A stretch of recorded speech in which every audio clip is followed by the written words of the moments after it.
What starts here changes the world. I have a few suggestions that may help you on your way to a better world.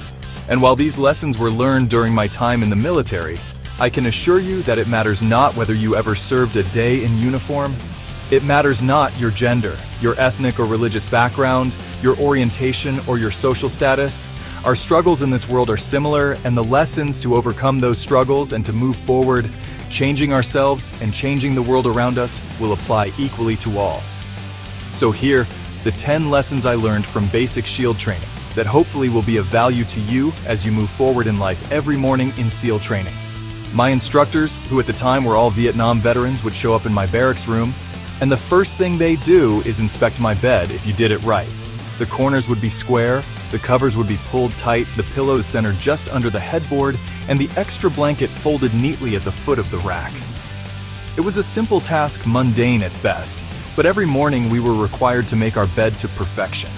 It seemed a little ridiculous at the time, particularly light of the fact that we were aspiring to be real warriors, tough, battle-hardened SEALs.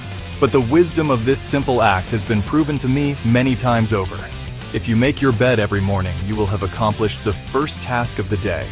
It will give you a small sense of pride, and it will encourage you to do another task and another and another, and by the end of the day, that one task completed will have turned into many tasks completed. Making your bed will also reinforce the fact that the little things in life matter. If you can't do the little things right, you'll never be able to do the big things right. And if by chance you have a miserable day, you will come home to a bed that is made that you made, and a made bed gives you encouragement that tomorrow will be better. So if you want to change the world, start off by making your bed. During SEAL training, the students are all broken down into boat crews.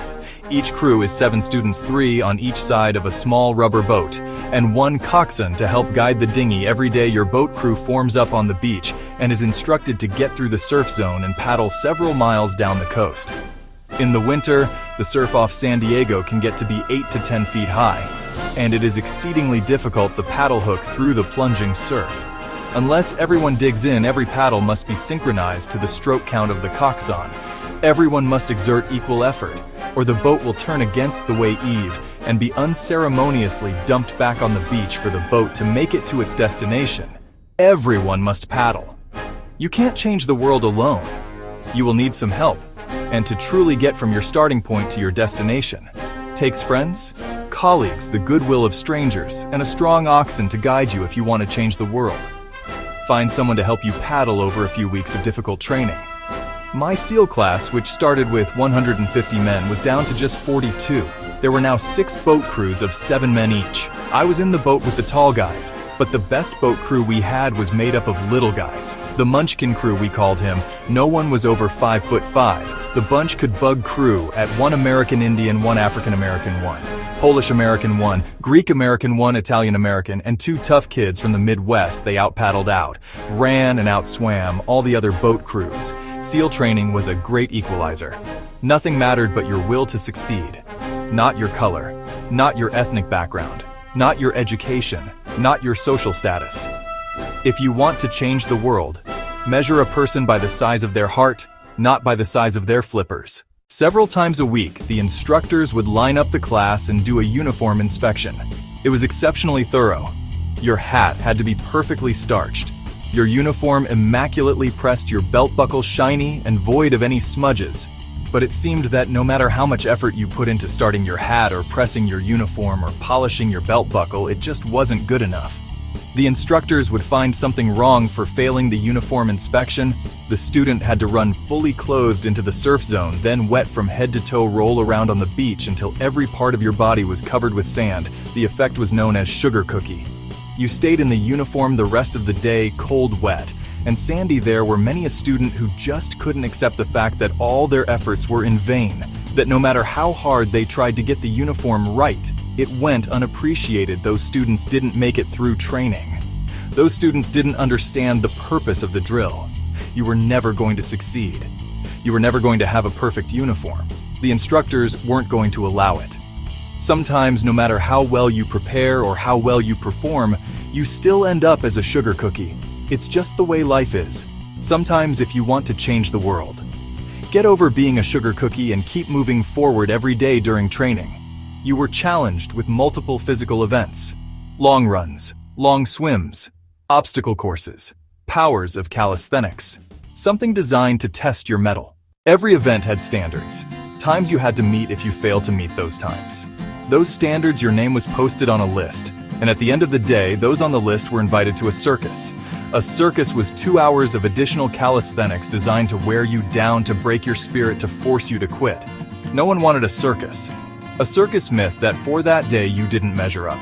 A circus meant more fatigue, and more fatigue meant that the following day would be more difficult and more circuses were likely, but at some time during SEAL training, everyone made the circus list.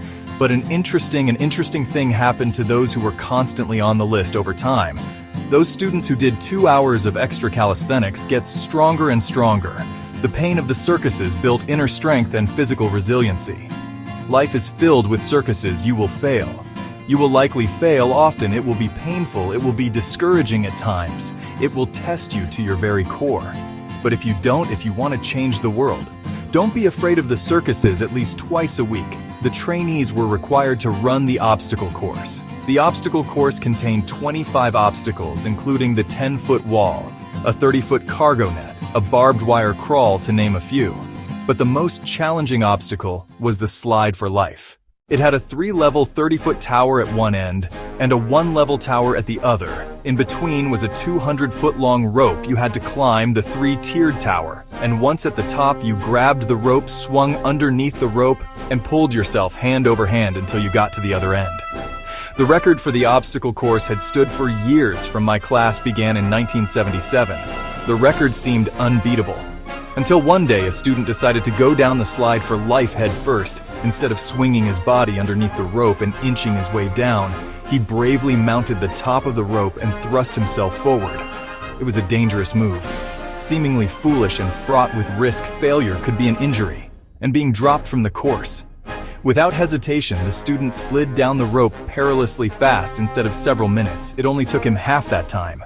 And by the end of the course, he had broken the record if you want to change the world. Sometimes you have to slide down the obstacles head first during the land warfare phase of training. The students are flown out to San Clemente Island, which lies off the coast of San Diego. The waters off San Clemente are a breeding ground for the great white sharks. To pass SEAL training, there are a series of long swims that must be completed. One is the night swim. Before the swim, the instructors joyfully brief the students on all the species of sharks that inhabit the waters off San Clemente.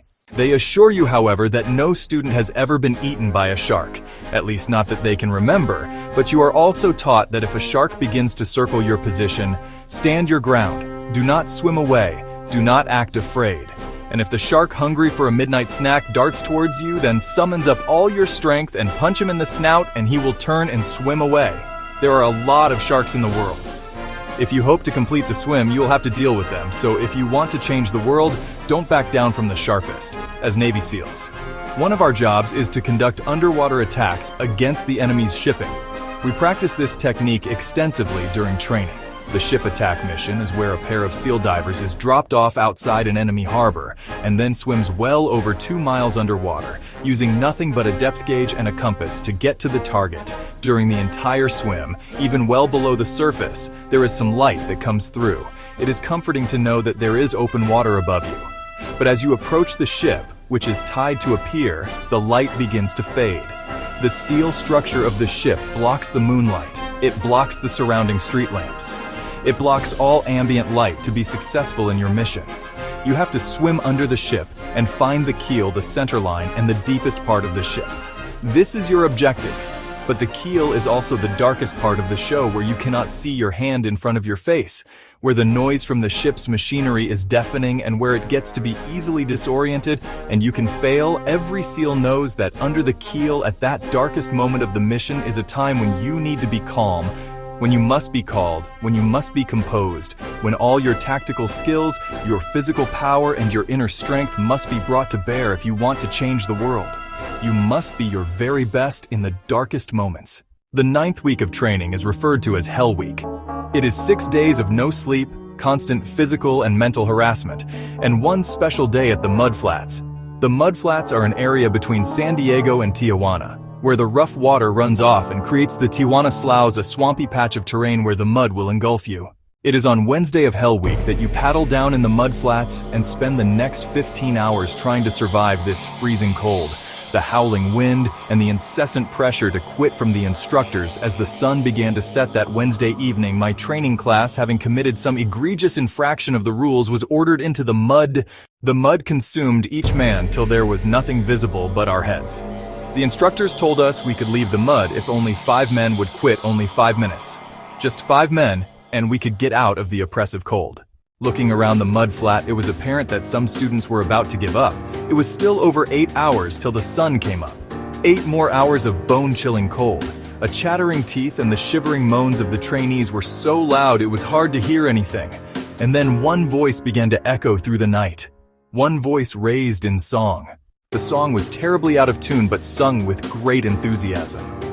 One voice became 2 and 2 became 3, and before long everyone in the class was singing. The instructors threatened us with more time in the mud if we kept up the singing, but the singing persisted. And somehow the mud seemed a little warmer and the wind a little tamer and the dawn not so far away. If I have learned anything in my time traveling the world, it is the power of one person. The Washington, a Lincoln King Mandela, and even a young girl from Pakistan, Malala. One person can change the world by giving people hope. So if you want to change the world, start singing when you're up to your neck in mud.